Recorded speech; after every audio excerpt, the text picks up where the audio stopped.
Hey everybody, welcome to the Odes Call YouTube channel where we talk about stuff. I have an apology for all of you. I've been trying to figure out audio settings and green screens and all this bullshit, and I'm not doing it anymore. It's going to look like that from now on. Now, today I just wanted to talk about Chris Stapleton's mind-blowing rendition of the Star Spangled Banner. Because as I sat there and I watched it, I was simultaneously sad and uplifted. And the reason that I was sad is that it reminded me of a time that was a lot simpler in the United States of America.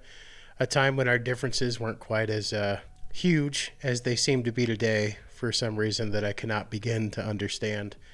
Other than that, I recognize the reality that the media is doing a really good job lately of telling us that we're supposed to hate each other. You know, I don't know if any of you have paid attention to it, but I actually have a little website, odenscallmc.com. Feel free to check that out if you want to. And I wrote an article to this effect, but I also wanted to address this as head on as I could in video format. The media does a spectacular job at telling you that 50% of the nation is insane and hates you. And if all you do is consume Fox News all day, you're absolutely convinced that, you might be anyway, absolutely convinced that any liberal-minded person spends all of their time focused on pronouns and the environment and, you know, racial inequity, and to your own detriment, you're spending all of your time trying to reach the Marxist ideal of having nothing and being happy about it. On the other side of that equation, though, if you're watching CNN or MSNBC all day long, you think that everybody that self-labels as conservative is a racist, bigoted, hateful individual. And the reality of the situation is neither of those characterizations is true at all. I mean, are there some of those people who fit that mold? Sure. But you know what I saw when I watched Chris Stapleton singing the national anthem? I saw a whole lot of people standing side by side with tears in their eyes, you know, remembering for just a minute what we were supposed to be, what we were designed to be. And that was a united nation. And if we want to qualify to continue to use the term united within our country's name, something's got to change. Something's got to change. And I have the solution, I think, but it's going to take a lot of people listening, hearing me out, and agreeing with me, because I think I got it. It's time for us to start reminding these people that we elect to positions of power that they work for us. We don't work for them. They don't get to make decisions entirely on our behalf without having any accountability whatsoever to the people of the United States of America. Every one of those people was elected to do the will of the United States of America, the people of the United States of America. And unfortunately, what most of them do is they pander to their bases. They legislate based on their own agendas, their party's agenda, and everyone who didn't vote for them, fuck them. They don't care.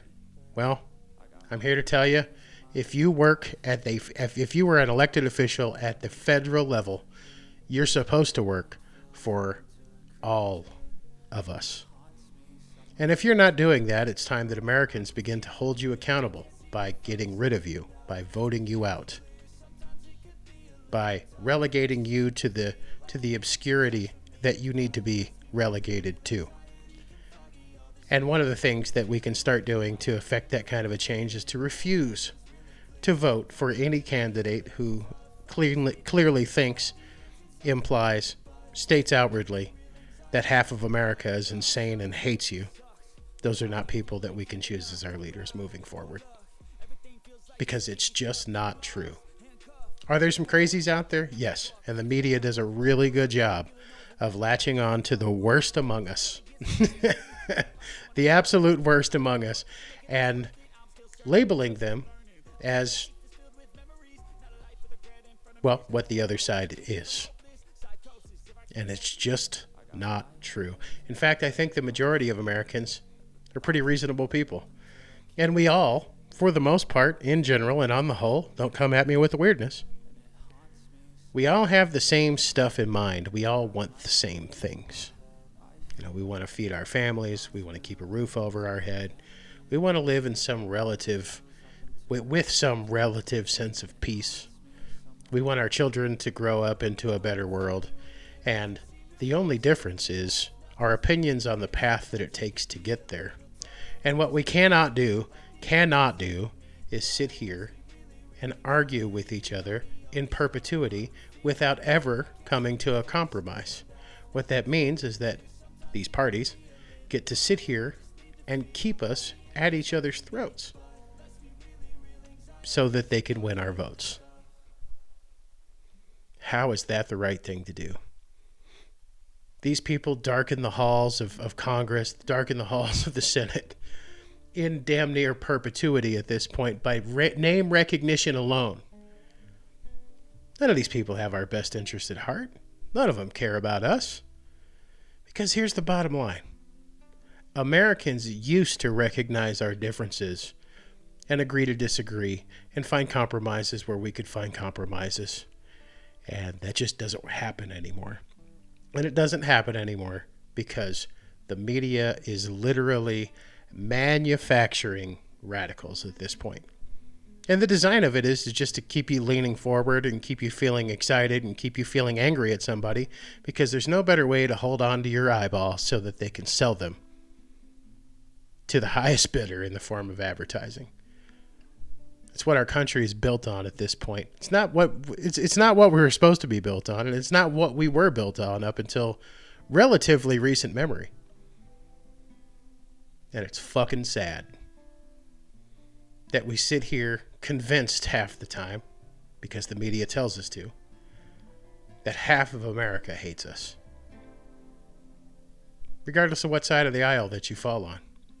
And the reality is, as you watched the Super Bowl this past Sunday, there were people that would definitely refer to themselves as conservative, and people who would definitely refer to themselves as liberals, standing shoulder to shoulder, in tears, remembering what it was like to be proud of America.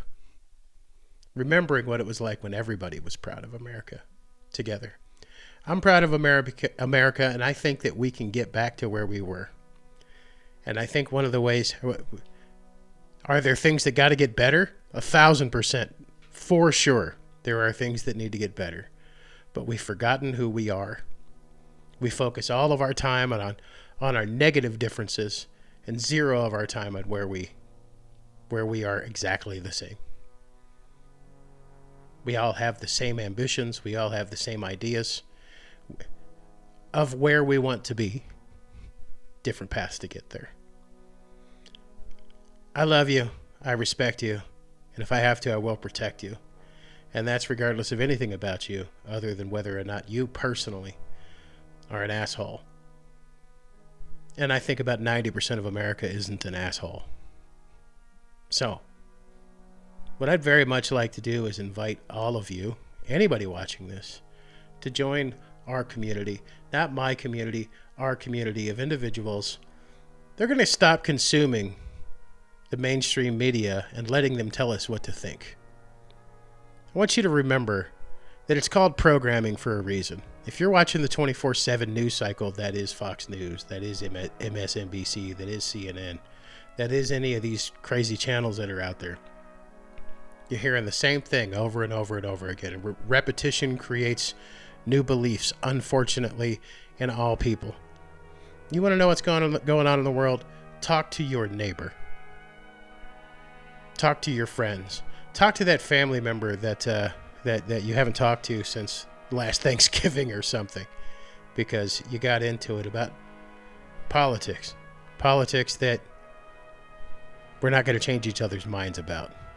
But you know what we can change? We can change how we feel about each other. No one person, no one party, no one mindset, no one limiting belief is out there destroying America. It's that there's too many of them, and everybody thinks they're entitled to all of their opinions. And you are entitled to all of your opinions, but at some point you got to find some compromise. You have to start having conversations. And to all of you politicians out there that are telling us that we're supposed to hate one another, no, I refuse. I absolutely refuse. And just remember that you work for us. And the minute you forget that, we're going to part ways with you. We're going to vote you out. We're going to find somebody else who's willing to bring this country together, because a nation divided against itself will not stand. I think that's Matthew 12:25 for those of you of the religious of the Christian persuasion. A house divided against itself cannot stand. And here we stand, currently divided, and we need to fix it, or we will not stand. I love all of you, and I'm really glad that you're here. I know this took a really serious turn today. I'll get back to the antics later, but I was happy to see so many people, tears running down their face, remembering what this country is. Not what it's becoming, but what it still is. And it's time that we get back to it. I love you all. Thanks for coming to my channel.